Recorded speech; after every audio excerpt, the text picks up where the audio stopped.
Si certaines parties du Tchad sont confrontées chaque année à des fortes pluviométries, les pluies de cette année sont sans précédent. Leur augmentation, leur degré de variabilité plus élevé ont provoqué des crues soudaines aux conséquences dévastatrices pour les populations.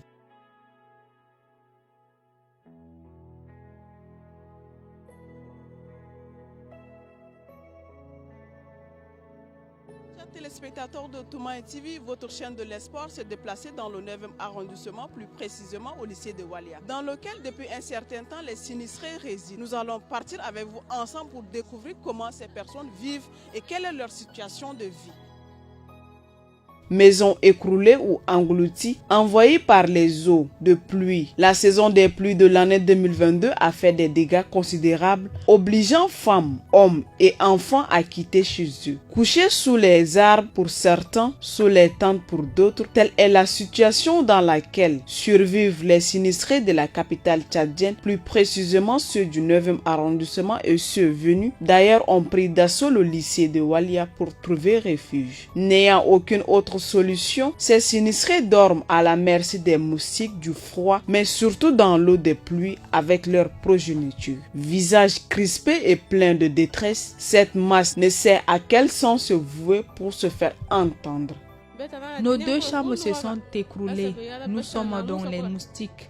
En plus de tout cela, on a faim. Regarde notre condition de vie toi-même.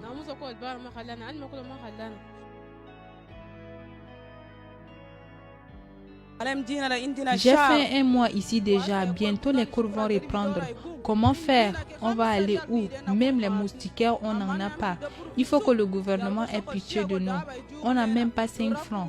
Nos parents sont obligés d'aller au marché pour chercher de quoi manger. On n'a pas de moustiquaires. Il faut que le gouvernement pense à nous, car nous sommes les orphelins. Au nom de Dieu, pensez à nous. Le fait de nous laisser ainsi n'est pas la solution.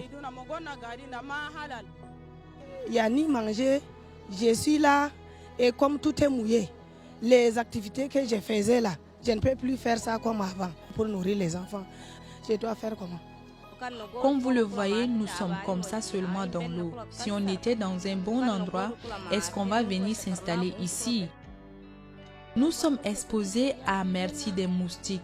On attend de voir si le gouvernement va nous venir en aide. L'eau, c'est la vie, mais lorsque cette eau déborde la vase, elle fait des dégâts. Ces phénomènes météorologiques extrêmes illustrent les effets néfastes du changement climatique dans la région.